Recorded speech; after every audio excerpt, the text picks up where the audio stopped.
फ़ातिमा है, मैं रहीम मियाँ ख़ान से बिलोंग करती हूँ। मेरे बाबा की डेथ हो गई है। हम 4 बहन भाई हैं। इसीलिए मेरी मम्मा ने दूसरी जगह शादी की हुई है। मेरे स्टेप फादर हैं जिसमें से 3 छोटे बच्चे हैं। 15 साल हो गए मेरी मम्मा की शादी को, और जिस इंसान से मेरी मम्मा ने शादी की है, इस इंसान ने 15 साल से मेरी मम्मा को घर में नज़रबंद करके रखा हुआ है। अपनी फैमिली रिलेटिव से मिलने नहीं देता, ना कोई नेबर हमारे घर आता है, ना हम कहीं जाते हैं। घर में कैमरास लगवाए हुए हैं ताकि हम पे नज़र रखे किसी से मिलती तो नहीं है। इनका इतना गंदा बिहेवियर है हमारे साथ। मेरी मामा को दिन रात इन्होंने ब्लैकमेल करना है, टॉर्चर करना है। ना इन्होंने ईद देखनी, ना रोज़ों का लिहाज करना है, ना रमज़ान देखना है। इन्हें किसी चीज़ का लिहाज नहीं, बड़े छोटे का, ना बेटी का लिहाज है। जहाँ दिल करता शुरू हो जाते हैं। मेरी मामा को इतना डिप्रेशन का मरीज़ किया और मेरी मामा ठीक से बात नहीं कर सकती।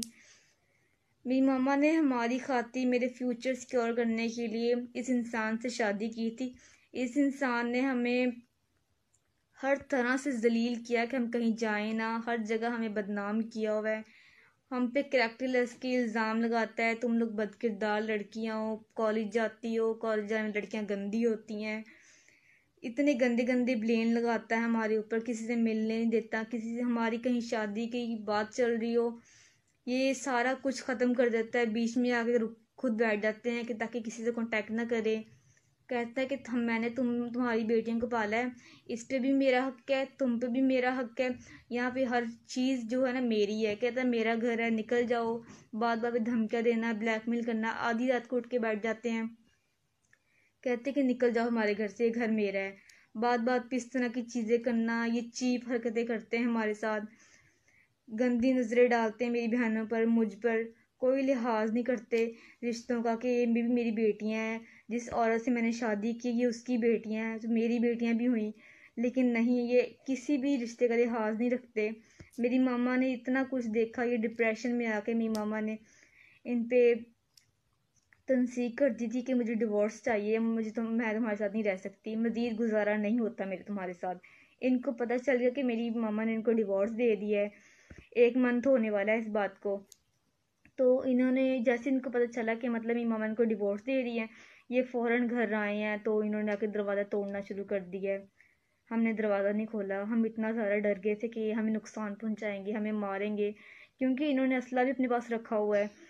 क्योंकि हमें बार बार ये कत्ल की धमकियाँ देते हैं कि तुम्हें मार दूंगा अगर तुमने कहीं बेटियों की शादी की, कोई घर पे आया तो उसके साथ ही तुम्हें कत्ल करूंगा, तुम्हारी बेटियों को कत्ल करूंगा, इनकी इज्जत खराब करूंगा। इस तरह की धमकियाँ देते हैं। तो हमने इसी खौफ से दरवाज़ा ही नहीं खोला। ये जंप करके अंदर आ गए हैं। अंदर आते ही मेरी मम्मा को मारने लग गए हैं, चीज़ें तोड़ने लग गए हैं, लॉक तोड़ दिया घर का, दरवाजे चीज़ें उठा के फेंकने लग गए हैं। मैंने फ़ौरन 15 पे कॉल की है, पुलिस आई है। पुलिस से भी इन्होंने बात की। वहाँ पुलिस मेरी मम्मा को और मेरे बाबा को दोनों को मतलब पुलिस स्टेशन ले गई हैं। वहाँ जाके इन्होंने पता नहीं क्या बात की है, उनको पैसे दिए हैं और फ़ौरन घर वापस आ गए हैं। मैंने उनको दोबारा कॉल की, मैंने उनसे कहा कि मैंने आपको कॉल की थी कि आप हमारी सेफ्टी करें, इस इंसान को यहाँ से ले जाएं, हम महफूज नहीं है, हमारी इज्जत महफूज नहीं है, हमारी जान माल खतरा है, कि आप इसको यहाँ से ले जाएं। तो उन्होंने फ़ौरन ही उनको दोबारा छोड़ दिया, फिर घर आके वापस बैठ गए। हम सारी रात जागते रहे हैं कि हमें पता नहीं, इतना हम खौफजदा थे क्योंकि इनके पास असला था। इन्होंने असला रखा अपने पास अपनी सेफ्टी के लिए। हमें सारा दिन टॉर्चर करके इतना डिप्रेशन किया हुआ है, हम स्टडी नहीं कर सकते, हमारा सारा फ्यूचर बर्बाद कर दिया है। जिस मकसद के लिए, जिस छत के लिए मेरी मम्मा ने शादी की थी, वैसा कुछ भी नहीं हुआ। इतना ज़्यादा हम लोग डिप्रेस्ड हैं, हमें कुछ समझ नहीं आता हम किससे जाके मदद मांगे, किससे कहें कि हमारी हेल्प करें, हमारी इज्जत की हिफाजत करें। ये इंसान तो हमारी इज्जत का भी दुश्मन बना हुआ है।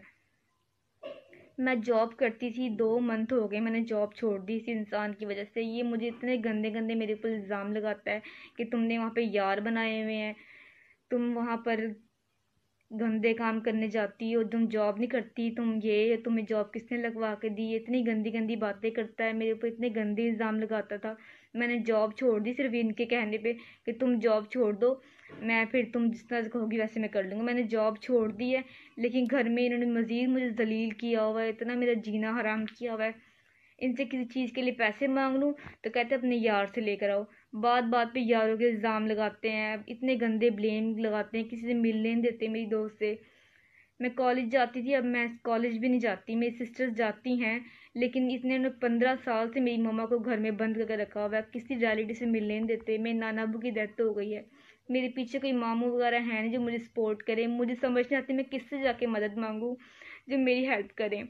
मेरी मेरी आप सबसे गुजारिश है, जो ऑल मीडिया मेंबर्स हैं, मिस परवीन अकरम, मेरी आपसे रिक्वेस्ट है कि आप प्लीज़ मेरी मदद करें। वज़ीर आला पाकिस्तान इमरान खान से मेरी रिक्वेस्ट है कि प्लीज़ सर आप हमारी हेल्प करें। आपने औरतों के हकूक़ के लिए इतने इक़दाम किए हैं, प्लीज़ आप हमारी हेल्प करें। इकरारुल हसन जो स्टैंड लेते हैं वुमेंस के राइट्स के लिए, प्लीज़ मैं आपसे रिक्वेस्ट कर रही हूँ कि आप हमारे लिए कोई स्टैंड लें, प्लीज़ हमारा ताउन करें। हमारी हेल्प करने वाला कोई नहीं है, मुझे नहीं पता मैं किससे जाके मदद मांगूँ। मैंने इतनी कम एज में इतनी प्रॉब्लम्स देख ली हैं, मुझे कोई आइडिया नहीं मैं किससे जाके कहूँ कि आप मेरी इज़्ज़त की हिफाजत करें, मेरी मामा को सपोर्ट करें। मुझे कुछ समझ नहीं आता कि मैं किससे जाके मदद मांगूँ।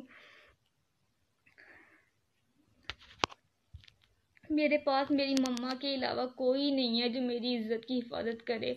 ये इंसान दिन रात मेरी मम्मा को मारते हैं, टॉर्चर करते हैं। मुझे नहीं पता मैं किससे कहूँ कि मेरी मम्मा की हिफाजत करें, मेरी हिफाजत करें। मेरी मम्मा और मेरी बहनों की सबकी इज़्ज़त और जान दोनों की इज़्ज़त और जान दोनों खतरे में है। प्लीज़ आप हमारी हेल्प करें और इस इंसान से हमें महफूज करें। ये इंसान दिन ब दिन गंदी से गंदी हरकतें करता जा रहा है। मैं कभी कुछ करने लग जाता है, कभी कुछ करने लग जाता है। जितना हम इन चुप रहते हैं कि नहीं हम इनके लिहाज करें, बुजुर्ग हैं लिहाज करें, लेकिन नहीं, ये उल्टा उतने ही गंदे हम पे इल्ज़ाम लगाता है। हर तरह से हमें डिप्रेस किया हुआ है। मेरी मम्मा तो बहुत ज़्यादा डिप्रेस हो गई हैं, ना वो किसी से ठीक से बात कर सकती हैं, ना वो कहीं जाकर ये कह सकती हैं कि क्या करता फिर रहा है। इतनी डिप्रेस हो गई है, घर में बैठी हुई, कहीं आती जाती नहीं है, फिर भी उनको बदकिरदार के इल्ज़ाम लगाता है। 7 बच्चे हैं उनके, उसके बावजूद वो सब कुछ फेस कर रही हैं। मेरी तमाम मेंबरान से, तमाम हुक्मरान से रिक्वेस्ट है, प्लीज़ सर हमारी हेल्प की जाए। मिस परवीन अकरम आपसे मेरी रिक्वेस्ट है, प्लीज़ हमारी हेल्प की जाए। लोग अपनी ईदें, अपने फंक्शन सारे इतनी खुशी से गुजारते हैं, हमारी हर ईद, हर रमज़ान इसी तरह बर्बाद हो जाता है।